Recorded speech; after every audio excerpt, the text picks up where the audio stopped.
Hello and welcome Astrovert Sukhjeet. एक बार फिर से आपका एस्ट्रोवर्ट सुखजीत पे स्वागत है। आज फिर जॉडियक साइन की कंपेटिबिलिटी की सीरीज को आगे बढ़ाते हुए जेमिनी और एक्वेरियस का जॉडियक साइन की कंपेटिबिलिटी कैसी रहने वाली है, ये दोनों कैसे आपस में कंपेटिबल, कैसे पार्टनरशिप कैसे चल सकती है और एज अ मैरिज कैसे हो सकती है, कैसे चलेगी इन दोनों की।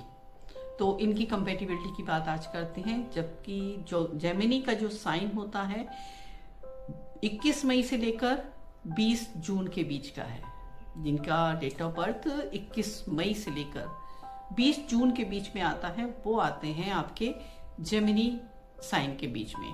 और जिनकी 20 जनवरी से लेकर 18 फरवरी के बीच में डेट ऑफ बर्थ है, वो आते हैं एक्वेरियस में। ये दोनों साइन जो हैं एयर एलिमेंट को रिप्रेजेंट करते हैं। जहां पे जेमिनी को मरकरी रूल करता है, वहीं एक्वेरियस को सैटर्न रूल करता है। और दोनों का ही 10 नंबर की राशि, 3 नंबर की राशि, यहाँ पे दोनों ही हमारे एयर एलिमेंट के आते हैं। तो एयर एलिमेंट होने की वजह से ये दोनों काफी एक दूसरे का बॉन्डिंग बहुत अच्छी हो जाती है। हवा के साथ हवा जब मिलती है तो पता भी नहीं चलता कहाँ से आई और कहाँ की है, उत्तर की हवा है, पूरब की हवा है, कहाँ की है।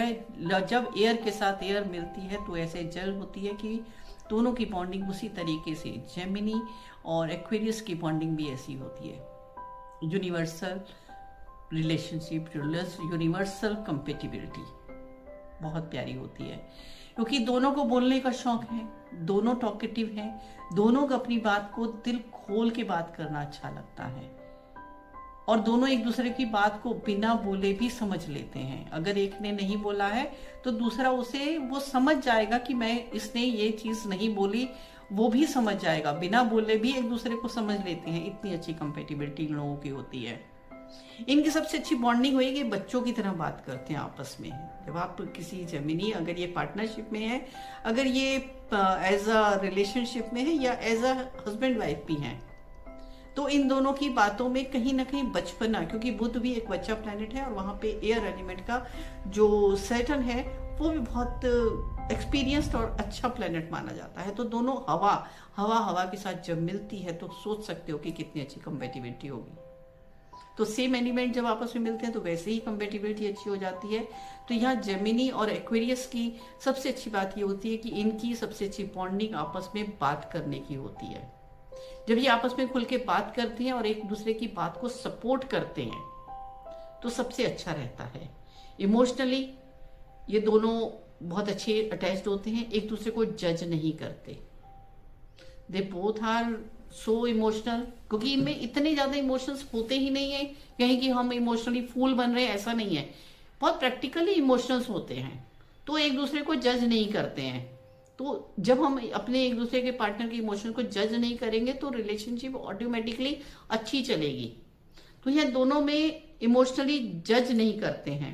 दे both are value of freedom, एक दूसरे को फ्रीडम भी देना अच्छा लगता है, स्पेस देते हैं, जिस वजह से पार्टनर को, अगर एक पार्टनर दूसरा स्पेस देता है तो उसकी स्पेस की गलत, उसकी चीजें नहीं उठाता, उसका गलत फायदा नहीं उठाता।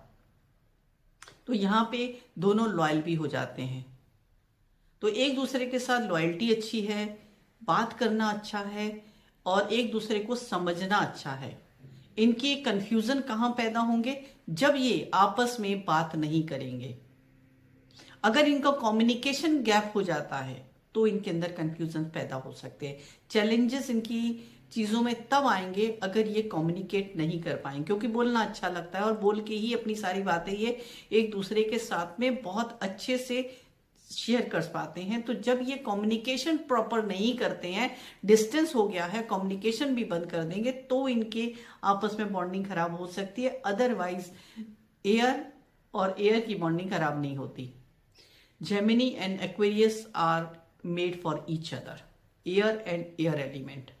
ये पहले बहुत अच्छे फ्रेंड होते हैं, फिर एक पार्टनर होते हैं और अपनी छोटी छोटी चीजों को एक दूसरे को बताना, एक छोटी छोटी चीजों की एक दूसरे से राय लेना इन्हें अच्छा लगता है। तो यही एक बॉन्डिंग होती है कि कोई भी छोटी सी चीज भी लेनी है तो वहां से पूछेंगे कि हाँ मैं ये कर रहा हूं, ऐसा कर रहा हूं, तो ये कुछ अपना स्टेप आगे बढ़ाते हैं। तो यही बॉन्डिंग जो है, यही एक दूसरे के ऊपर ट्रस्ट जो है, इन दोनों को और ज़्यादा कंपेटिबल बनाता है। तो इससे अगर हम नंबर देना चाहते हैं कि 10 में से जेमिनी और एक्वेरियस की कंपेटिबिलिटी को कितने नंबर दिए जाने चाहिए, तो मैं उसमें दूंगी 10 में से 9 नंबर, क्योंकि बहुत ही अच्छी कंपेटिबिलिटी है। अगर आप अपने लिए पार्टनर ढूंढ रहे हैं कोई जेमिनी वाले, तो एक्वेरियस की तरफ जा सकते हैं, और एक्वेरियस वाले कोई पार्टनर ढूंढ रहे हैं तो जेमिनी का पार्टनर ढूंढिए, सबसे बेस्ट रहेगा। Thank you. आपके लिए कितना फ्रूटफुल रहा, आपके कमेंट्स का वेट करूंगी। Thank you.